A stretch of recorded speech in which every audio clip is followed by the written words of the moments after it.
Hello दोस्तों। दोस्तों, हम 10K के काफ़ी करीब हैं, बट अभी तक आप में से हमारे कई सारे व्यूवर्स ने हमारे चैनल को सब्सक्राइब नहीं किया है। प्लीज़ जल्दी से हमारे चैनल को सब्सक्राइब कर लीजिए। चलिए वीडियो को स्टार्ट करते हैं। एपिसोड की स्टार्टिंग में हमें जियान को दिखाया जाता है, जो अब अपनी उस रिंग को उस स्पिरिट से टच करा देता है। जैसे ही टियान हाउ की वो वाइट रिंग उस स्पिरिट के कांटेक्ट में आती है, अचानक से उसके अंदर से एक पावरफुल सक्शन फोर्स निकलने लगती है एंड वो सक्शन फोर्स उस स्पिरिट को धीरे धीरे रिंग के अंदर खींचने लगती है। जब प्रोटेक्टर जुआ ने देखता है तो वो अपनी और ज़्यादा पावर उस स्पिरिट को दे देता है, जिससे वो स्पिरिट अब वहाँ से बचकर भागने लगती है। टियानाओ कहते हैं जियान मेरी हेल्प करो, तो जियान कहता है मैं आपकी हेल्प कैसे कर सकता हूँ। तो टियानाओ कहते हैं तुम अपनी स्पिरिचुअल एनर्जी मुझे दो। टियानाओ की बात मानकर जियान तुरंत अपनी स्पिरिचुअल एनर्जी उस स्नो वाइट रिंग में डालने लगता है, जिससे टियानाओ की पावर बढ़ने लगती है एंड अब वो सक्शन फोर्स भी बढ़ने लगती है, जिस वजह से वो स्पिरिट जो कुछ देर पहले वहाँ से भाग रही थी, अब वो फिर से रिंग की तरफ खींची चली जा रही थी।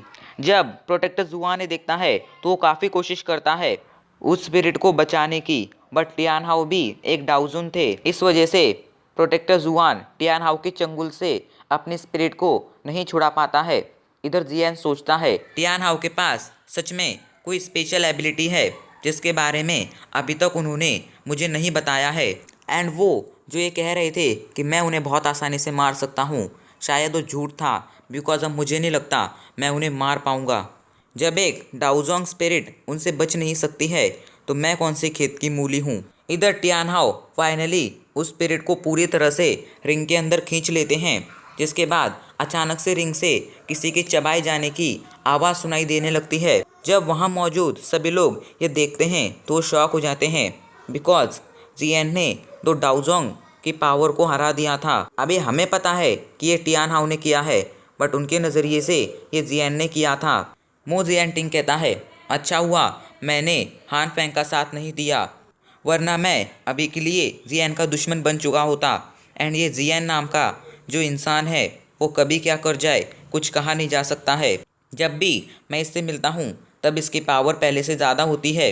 इधर हान फेंग सबसे ज़्यादा शौक था, वो जानता था जियान के पास एक फायर लोटस डाउ टेक्निक है जो काफ़ी ज़्यादा पावरफुल है, बट अभी के लिए उस स्पिरिट को ख़त्म करने के लिए फायर लोटस का यूज़ नहीं किया था। हान फेंग ओल्ड इंगशैन से चिल्लाते हुए कहता है फिंगशैन जल्दी से चलिए, हमें जियान को मारना होगा। हान फेंग अपनी लॉन्ग शॉट बाहर निकालता है एंड बहुत तेज़ी से जियान की तरफ आगे बढ़ने लगता है। वो जियान के पास पहुंच जाता है एंड जियान पर पीछे से अटैक कर देता है, लेकिन तभी अचानक से कोई वॉरियर आकर उसकी स्वॉर्ड को पकड़ लेता है एंड अचानक से उसकी स्वॉर्ड गलने लगती है। हान फेंग को पहले तो कुछ समझ नहीं आता है, बट जब उसकी नज़र सामने पड़ती है तो उसे वहाँ पर लिटिल फेरी डॉक्टर दिखाई देती है। अचानक से लिटिल फेरी डॉक्टर हान फेंग पर एक और अटैक कर देती है, जिससे हान फेंग पीछे चला जाता है एंड थोड़ा घायल हो जाता है। तभी अचानक से लिटिल फेरी डॉक्टर हान फेंग पर एक और अटैक कर देती है। हान फेंग उस अटैक को डॉज कर देता है, लेकिन जिससे वो जियान से काफ़ी ज़्यादा दूर चला जाता है। तभी वो देखता है यिंगशैन को भी फर्स्ट एल्डर ने रोक लिया है। हान फेंग काफ़ी ज़्यादा सीरियस हो जाता है, बिकॉज यिंगशैन को तो फर्स्ट एल्डर ने रोक लिया था एंड अभी के लिए हान फेंग लिटिल फेरी डॉक्टर को नहीं हरा सकता था, बिकॉज लिटिल फेरी डॉक्टर हान फेंग से ज़्यादा पावरफुल थी। मतलब अभी के लिए जियान को मारने के लिए वो बस प्रोटेक्टर जुआन पर भरोसा कर सकता था। वो प्रोटेक्टर जुआन को जियान को मारने का ऑर्डर देता है। इधर प्रोटेक्टर जुआन जियान से गुस्से में कहता है लड़के तुम क्या करना चाहते हो। जियान चुपचाप मेरी स्पिरिट मुझे लौटा दो। इधर स्पिरिट के चबाए जाने की आवाज़ अभी भी सुनाई दे रही थी। हान फेंग को पता चल जाता है ये आवाज़ रिंग के अंदर से आ रही है, बट उसे ये पता नहीं चलता है कि रिंग के अंदर टियान हाउ हैं। कुछ देर बाद चबाने की आवाज़ें आना बंद हो जाती हैं एंड अचानक से प्रोटेक्टर जुआन के आसपास मौजूद ब्लैक फॉग काफ़ी ज़्यादा इल्यूजनरी हो जाता है। प्रोटेक्टर जुआन एंड उस स्पिरिट के बीच एक कनेक्शन था, जिस वजह से जैसे ही टियान हाउ उस स्पिरिट को स्वैलो कर लेते हैं, इधर प्रोटेक्टर जुआन की पावर काफ़ी ज़्यादा कम हो जाती है। अभी के लिए प्रोटेक्टर जुआन इतना कमज़ोर हो गया था कि जियान भी उसे कैप्चर कर सकता था, वो भी बहुत इजीली। प्रोटेक्टर जुआन गुस्से में चिल्लाते हुए कहता है जियान मुझे मेरी स्पिरिट लौटा दो, वरना मैं तुम्हें जिंदा नहीं छोड़ूंगा एंड तुम्हारे हजारों टुकड़े कर कर यहाँ मौजूद मैजिकल बीस्ट को खिला दूंगा। जियन प्रोटेक्टर जुआन को पूरी तरह से इग्नोर कर देता है एंड अपने हाथ में मौजूद रिंग को देखता है। वो रिंग जो थोड़े टाइम पहले वाइट कलर की थी उसका कलर अब चेंज होकर हल्का लाल हो गया था। जियन कहता है, टियानहाओ आप कैसे हैं? तो टियानहाओ की बहुत ही वीक आवाज़ सुनाई देती है। जियन अभी के लिए मैंने प्रोटेक्टर जुआन की स्पिरिट को सील कर दिया है, बट इसमें मेरी लगभग सारी स्पिरिचुअल एनर्जी खत्म हो चुकी है। इस वजह से अगले 10 दिन में मेरी स्पिरिट गायब हो जाएगी। तुम्हें अगले 10 दिन में मेरी स्पिरिट को हील करना होगा। जियन कहता है, आप मजाक तो नहीं कर रहे हैं? आपको भी पता है एक स्पिरिट को हील करने वाली पिल के मेडिसिनल इंग्रेडिएंट ढूंढना कितना ज़्यादा मुश्किल है। मैं 10 दिनों में उन्हें कैसे ढूंढूंगा? तो टियानहाओ कहते हैं, अभी के लिए तुम्हें मेरी स्पिरिट को पूरी तरह से हील करने की कोई ज़रूरत नहीं है। इस 10 दिनों में तुम मेरी स्पिरिट को बस नरिश कर देना ताकि मेरी स्पिरिट इस दुनिया से गायब ना हो। तो जियन कहता है, ठीक है, आप चिंता मत कीजिए, मैं आपको इस दुनिया से गायब नहीं होने दूंगा। टियानहाओ एंड जियन के बीच भले ही मास्टर एंड जियन वाला बॉन्ड ना हो, बट जब से वो जियन को मिले थे उन्होंने जियन की काफ़ी ज़्यादा हेल्प की थी। इस वजह से अब जियन को उन पर थोड़ा थोड़ा भरोसा होने लगा था। इधर टियानहाओ को भी अब जियन पर थोड़ा थोड़ा भरोसा होने लगा था, बिकॉज आज जियन की वजह से ही वो मैग्मा वर्ल्ड से बाहर आ पाए थे। टियानहाओ को दिलासा देने के बाद जियन अब प्रोटेक्टर जुआन की तरफ देखता है, जो जियन से कहते हैं, जियन तुम मुझे मेरी स्पिरिट लौटा दो। अगर तुम मुझे मेरी स्पिरिट लौटा दोगे तो मैं यहाँ से चला जाऊँगा, लेकिन अगर तुम ये भी चाहोगे कि मैं हानफेंग को मारने में तुम्हारी हेल्प करूं तो मैं तुम्हारी हेल्प करने के लिए भी तैयार हूं। जब हानफेंग प्रोटेक्टर जुआन की बात सुनता है तो उसे काफ़ी ज़्यादा गुस्सा आ जाता है। जियन कहता है, ठीक है प्रोटेक्टर जुआन, मैं तुम्हें तुम्हारी स्पिरिट लौटा दूंगा, बट मैं तुम पर भरोसा कैसे करूं कि तुम हानफेंग को मारने में मेरा साथ दोगे? तो प्रोटेक्टर जुआन कहता है, जियन मैं कसम खाकर कहता हूँ मैं हानफेंग को मारने में तुम्हारा साथ दूंगा। जियन कहता है, मैं तो मजाक कर रहा था, मैं तुम्हें स्पिरिट नहीं लौटाऊंगा। अब प्रोटेक्टर जुआन को गुस्सा आ जाता है। वो अपनी 10 स्पिरिट जिनके पास डाउवेंग लेवल की पावर थी उन्हें जियन को मारने के लिए कहता है। वो 10 स्पिरिट जियन को चारों तरफ से घेर लेती हैं एंड जियन को ब्लैक कलर की चेन से जकड़ लेती हैं। जियन के फेस पर एक इविल स्माइल आ जाती है। अचानक से जियन अपनी ग्रीन लोटस फ्लेम को उन चेन्स को कवर करने का ऑर्डर देता है। जियन की ग्लेज लोटस फ्लेम उन चेन्स को कवर कर लेती है, जिस वजह से अब वो उन स्पिरिट्स तक भी पहुंच जाती है एंड उन स्पिरिट्स की पावर कम होने लगती है, जिस वजह से उस स्पिरिट उस चेन को छोड़ देती हैं। तभी अचानक से वो सारी चेन्स जियन अपने कंट्रोल में ले लेता है। जियन ने उन सभी को ग्लेज फ्लेम से कवर कर दिया था एंड अब जियन उनका यूज़ कर कर उन सभी स्पिरिट्स को मार देता है। प्रोटेक्टर जुआन की पावर और ज़्यादा कम हो जाती है। जियन कहता है, प्रोटेक्टर जुआन ये तो बस शुरुआत है, मैं ऐसे ही एक एक कर कर हॉल ऑफ सोल के सभी मेंबर्स को मार दूंगा। हॉल ऑफ सोल के किसी भी मेंबर को इस दुनिया में जीने का कोई अधिकार नहीं है। जियन अपनी बॉडी को अपनी ग्लेज फ्लेम से कवर कर लेता है, जिसके बाद जियन अपनी ग्लेज फ्लेम से एक हैंड क्रिएट करता है एंड उस हैंड से प्रोटेक्टर जुआन पर अटैक कर देता है। अटैक सीधा जाकर प्रोटेक्टर जुआन को लगता है, जिस वजह से वो बुरी तरह से घायल हो जाता है। प्रोटेक्टर जुआन समझ चुका था वो आज बचकर नहीं भाग पाएगा, इसलिए वो जियन को मारने का डिसाइड करता है। वो बहुत तेज़ी से जियन की तरफ आगे बढ़ने लगता है। तभी अचानक से प्रोटेक्टर जुआन के पीछे हानफेंग प्रकट हो जाता है। प्रोटेक्टर जुआन कहता है, हानफेंग चलो एंड जियन को मारने में मेरा साथ दो। लेकिन तभी अचानक से हानफेंग के फेस पर एक ईविल स्माइल आ जाती है।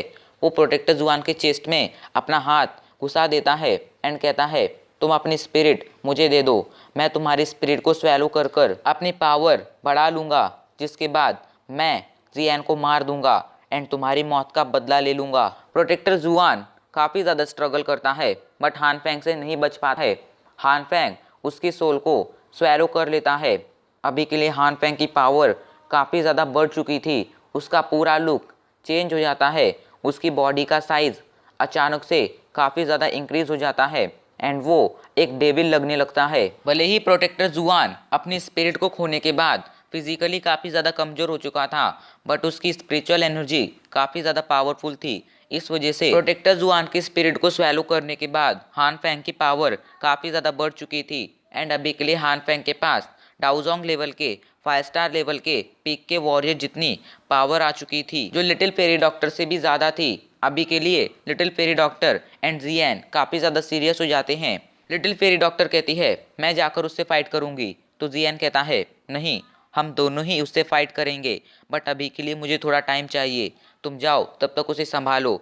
लिटिल फेरी डॉक्टर कहती है ठीक है। तभी जियान कहता है बट याद रखना, उससे फाइट करते वक्त तुम्हें अपने पॉइजन का यूज़ नहीं करना है। लिटिल फेरी डॉक्टर शॉक हो जाती है एंड कहती है अगर मैं अपने पॉइजन का यूज़ नहीं करूँगी तो मैं हान फेंग को ज़्यादा देर तक संभाल नहीं पाऊँगी। जियान कहता है मैं तुम्हें अपने साथ इसलिए लेकर आया था ताकि मैं तुम्हें तुम्हारे इस पॉइजन से छुटकारा दिला सकूं, ना कि तुम्हारी जान को खतरे में डाल सकूं। क्योंकि अगर मेरे वजह से तुम्हें कुछ हो गया तो मैं खुद को कभी माफ़ नहीं कर पाऊंगा। इसलिए मैं नहीं चाहता कि तुम हान फेंग से फाइट करते वक्त अपने पॉइजन का यूज़ करो। लिटिल फेरी डॉक्टर कहती है ठीक है, जब तक बदतर से बदतर सिचुएशन नहीं आएगी मैं अपने पॉइजन का यूज़ नहीं करूँगी। जियान राहत की सांस लेता है। तभी अचानक से हान फेंग कहता है हे तुम दोनों फ्लर्ट करना बंद करो एंड मुझसे आकर फाइट करो। हान फेंग अपनी डोईक्वी चारों तरफ फैला देता है। लिटिल फेरी डॉक्टर हान फेंग की तरफ आगे बढ़ने लगती है एंड वो भी अपनी डोईक्वी बाहर निकाल लेती है। इधर जियान पीछे चला जाता है एंड वो अपनी तीनों हेवनली फ्लेम मतलब green lotus flame, fallen heart flame and bone chilling flame को बाहर निकाल लेता है एंड उन तीनों को मर्ज करने लगता है। हान फेंग समझ जाता है जियान क्या करने की कोशिश कर रहा है। वो जियान को रोकने जाने लगता है, लेकिन तभी बीच में लिटिल फेरी डॉक्टर आ जाती है एंड वो उस पर अटैक कर देती है। हान फेंग लिटिल फेरी डॉक्टर के अटैक को डिस्ट्रॉय कर देता है एंड लिटिल फेरी डॉक्टर पर अपनी डुईक्वी फिस्ट से अटैक करता है। लिटिल फेरी डॉक्टर भी अपनी डुईक्वी फिस्ट से उसके अटैक का सामना करती है। दोनों ही पीछे चले जाते हैं। हान फेंग को गुस्सा आ जाता है। अचानक से ही वो अपनी डुईक्वी से एक 100 फीट लंबी स्वॉर्ड क्रिएट करता है एंड उस स्वॉर्ड को लिटिल फेरी डॉक्टर की तरफ शूट कर देता है। वो स्वॉर्ड पूरी तरह से ब्लैक कलर की थी एंड बहुत तेजी से लिटिल फेरी डॉक्टर की तरफ आगे बढ़ रही थी। जब लिटिल फेरी डॉक्टर ये देखती है तो वो तुरंत ही स्काई कोरेसिव रेन का यूज़ करती है। अचानक से ही आसमान में ग्रे कलर के बादल दिखने लगते हैं एंड उनमें से बारिश होने लगती है।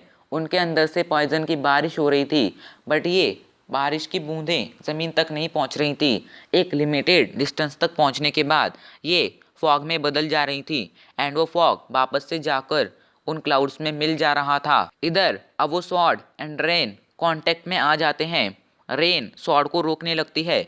जब हान फेंग ये देखता है तो वो अचानक से स्पिरिचुअल चांट का यूज़ करता है। अचानक से काफ़ी ज़्यादा powerful sonic waves little fairy doctor के कानों में जाने लगती हैं, जिस वजह से कुछ देर के लिए little fairy doctor absent mind state में चली जाती है, जिस वजह से अब वो रेन काफ़ी ज़्यादा वीक हो जाती है एंड वो स्वॉर्ड बहुत ही तेज़ी से लिटिल फेरी डॉक्टर की तरफ आगे बढ़ने लगती है। वो स्वॉर्ड अचानक से लिटिल फेरी डॉक्टर के गले को टच कर लेती है, जिस वजह से अब उसके गले से खून आने लगता है। लेकिन तभी अचानक से लिटिल फेरी डॉक्टर अपने पॉइजन के ऊपर मौजूद सील को हटा देती है एंड अपने पॉइजन को एक्टिवेट कर देती है। लिटिल फेरी डॉक्टर की आंखों का कलर अचानक से चेंज हो जाता है, उसकी पावर बढ़ने लगती है। लिटिल फेरी डॉक्टर अपनी डुईक्वी बाहर निकालती है एंड उससे 2 हैंड क्रिएट करती है। अचानक से वो दोनों हाथ हान फेंग की स्वॉर्ड को पकड़ लेते हैं। एक हाथ ने हान फेंग की स्वॉर्ड को आगे से पकड़ रखा था, तो दूसरे हाथ ने हान फेंग की स्वॉर्ड के हैंडल को पकड़ लिया था। अचानक से लिटिल फेरी डॉक्टर स्वॉर्ड में अपनी स्पिरिचुअल एनर्जी भी डाल देती है, जिससे सभी को किसी के टूटने की आवाज़ सुनाई देती है एंड सभी लोग देखते हैं हान फेंग की स्वॉर्ड 2 टुकड़ों में टूट चुकी है। ये देखकर सभी लोग शॉक हो जाते हैं। हान फेंग भी शॉक हो गया था, लेकिन तभी उसके फेस पर एक इविल स्माइल आ जाती है एंड वो कहता है लड़की, तुम काफ़ी ज़्यादा पावरफुल हो जो तुमने मेरी स्पिरिट स्वॉर्ड को डिस्ट्रॉय कर दिया है, बट ये मेरी स्पिरिट स्वॉर्ड थी, इस वजह से इसे डिस्ट्रॉय के कारण तुम्हें भी काफ़ी ज़्यादा चोटें आई होगी। हान फेंग की बात एकदम सही थी। लिटिल फेरी डॉक्टर सच में काफ़ी ज़्यादा घायल हो गई थी, पर तभी अचानक से उन दोनों को फील होता है कि जियान ने अपने फायर लोटस को लगभग पूरी तरह से क्रिएट कर ही लिया है। जैसे ही उन दोनों के फील होता है तो लिटिल फेरी डॉक्टर तो काफ़ी ज़्यादा खुश हो जाती है, बट हान फेंग को काफ़ी ज़्यादा गुस्सा आ जाता है। वो जियान को रोकने के लिए जियान की तरफ आगे बढ़ने लगता है। जब लिटिल फेरी डॉक्टर ये देखती है तो वो अचानक से हान फेंग के सामने प्रकट हो जाती है एंड हान फेंग पर अटैक कर देती है। हान फेंग उसके अटैक को डॉज कर देता है एंड जियान की तरफ और तेजी से आगे बढ़ने लगता है। लेकिन तभी अचानक से लिटिल फेरी डॉक्टर फिर से उसके सामने प्रकट हो जाती है एंड उस पर अटैक कर देती है। तो हान फेंग भी उसके अटैक को ब्लॉक कर देता है एंड उस पर ही दोबारा से अटैक कर देता है। तो लिटिल फेरी डॉक्टर अपनी पॉइजनस डोइक्वी का यूज़ करते हुए उस अटैक को डिस्ट्रॉय कर देती है। इधर जहां Han Feng and little fairy doctor के बीच काफ़ी खतरनाक फाइट हो रही थी, वहीं नीचे first Elder and Ying Shane के बीच उतनी खतरनाक फाइट नहीं हो रही थी। उन्हें तो देखकर ऐसा लग रहा था कि उनके बीच एक फ्रेंडली फाइट हो रही है, बिकॉज वो दोनों ही बहुत ज़्यादा पावरफुल अटैक्स का यूज़ नहीं कर रहे थे। दरअसल यिंग शेन भले ही हान फेंग का साथ दे रहा था, बट वो हान फेंग का साथ बस बोधिसत्व बॉडी ट्रांसफॉर्मेशन सलाइवा की वजह से दे रहा था। वो हान फेंग की मदद नहीं करना चाहता था। इस वजह से अभी के लिए वो बस टाइम को डिले करते जा रहा था, ताकि बोधिसत्व बॉडी ट्रांसफॉर्मेशन सलाइवा को वो एक सही मौका देखकर हासिल कर सके। इधर फर्स्ट एल्डर ये बात समझ गए थे एंड वो भी टाइम को डिले करने में यिंग शेन का पूरा साथ दे रहे थे, बिकॉज वो जानते थे एक बार अगर हान फेंग को हरा दिया गया तो फिर वो तीनों मिलकर यिंग शेन को तो बहुत आसानी से हरा ही देंगे। इधर हान फेंग जिसे लग रहा था यिंग शेन उसके साथ में है, अगर उसे बात पता चलती तो वो काफ़ी ज़्यादा गुस्से में आ जाता एंड यिंग शेन को मारने की पूरी कोशिश करता। हान फेंग लिटिल फेरी डॉक्टर के बीच होने वाली फाइट और ज़्यादा खतरनाक हो जाती है। वो दोनों ही एक दूसरे पर अटैक कर रहे थे। अभी के लिए लिटिल फेरी डॉक्टर की हालत काफ़ी ज़्यादा ख़राब हो गई थी। तभी अचानक से उसे फील होता है उसके पीछे काफ़ी पावरफुल एनर्जी है। वो देखती है तो उसे पता चलता है जियान ने अपने 3 फ्लेम्स के एंग्री बुद्धा लोटस को क्रिएट कर लिया है। लिटिल फेरी डॉक्टर खुश हो जाती है। हान फेंग काफ़ी ज़्यादा सीरियस हो जाता है। जियान कहता है लिटिल फेरी डॉक्टर वहाँ से हटो। लिटिल फेरी डॉक्टर पीछे चली जाती है एंड जियान अपने 3 फ्लेम्स के एंग्री बुद्धा लोटस को हान फेंग की तरफ शूट कर देता है। जब ज़ीली ये देखता है तो वो जी गेट के सभी मेंबर्स एंड जियानन अकेडमी के सभी एल्डर्स को लेकर वहाँ से वैली के बाहर भागने लगता है। बाकी के कई सारे फैक्शंस भी उसके साथ ही वैली से बाहर भागने लगते हैं, बट कुछ फैक्शंस अभी के लिए भी वहीं पर रुके हुए थे, बिकॉज उन्हें लग रहा था ये जी गेट की कोई चाल है। अचानक से वो एंग्री बुद्धा लोटस सीधा जाकर हान फेंग से टकरा जाता है। जोरदार एक्सप्लोजन की आवाज़ सुनाई देती है। वैली डिस्ट्रॉय होने लगती है। उस एंग्री बुद्धा लोटस से काफ़ी पावरफुल एनर्जी वेव्स निकलने लगती हैं। वहाँ मौजूद ब्लैक फॉग गायब होने लगता है। चारों तरफ लाइट ही लाइट फैल जाती है। वो लोग जो ज़ीली के एक्शन को जी गेट की चाल समझकर वहाँ से भागे नहीं थे, उन लोगों के एक्सप्रेशन काफ़ी ज़्यादा सीरियस हो जाते हैं। वो लोग जो डाउवैंग और डाउहोंग लेवल के वॉरियर थे, वो तुरंत अपने डोइक्वी विंग्स निकालते हैं एंड वहाँ से बचकर भागने की कोशिश करने लगते हैं। एंड बाकी सभी वॉरियर्स जो कम लेवल के थे वो तो वहाँ पर तुरंत ही मर जाते हैं। एंग्री बुद्धा लोटस की फायर वेव्स की वजह से आसपास के लगभग 1 से 5 किलोमीटर के एरिया के सभी पेड़ जलकर राख हो गए थे एंड 5 से 20 किलोमीटर के एरिया के पेड़ का कलर येलो कलर में चेंज हो गया था। मतलब उनके लीव्स ग्रीन कलर से येलो कलर के हो गए थे। क्यों, ये मुझे बताने की ज़रूरत नहीं है। शू मेई, वू टाई, ओल्ड यिनगू, जियान के फायर लोटस की पावर देखकर शॉक हो जाते हैं। हाँ, उन्होंने ये फायर लोटस जियामा एम्पायर में एक बार देखा था, बट अभी के लिए इस फायर लोटस की पावर पहले से ज़्यादा थी। तीनों ही समझ जाते हैं जैसे जैसे जियान की पावर लेवल बढ़ती है, एंग्री बुद्धा लोटस की पावर भी बढ़ती जाती है। वो तीनों सोचते हैं अभी जियान एक डाउहोंग है, बट फिर भी वो अपने एंग्री बुद्धा लोटस से एक डाउजोंग को बुरी तरह से घायल कर सकता है। तो जब वो एक डाउजोंग बन जाएगा तब शायद ही पूरे डोइक्वी कॉन्टिनेंट में ऐसा कोई वॉरियर होगा जो उसके एंग्री बुद्धा लोटस का सामना करने के बाद जिंदा बच जाए। एंड एक डाउजुन भी उस टाइम पर जियान के एंग्री बुद्धा लोटस से बुरी तरह से घायल हो जाएगा। सभी लोग जिन्हें लग रहा था कि जियान एक डाउजोंग लेवल के वॉरियर को हरा सकता है, ये बात फेक है, ये न्यूज़ फेक है, उन सभी के डाउट आज क्लियर हो चुके थे। एंड अब इसी के साथ हमारा ये एपिसोड भी यहीं पर ख़त्म हो जाता है।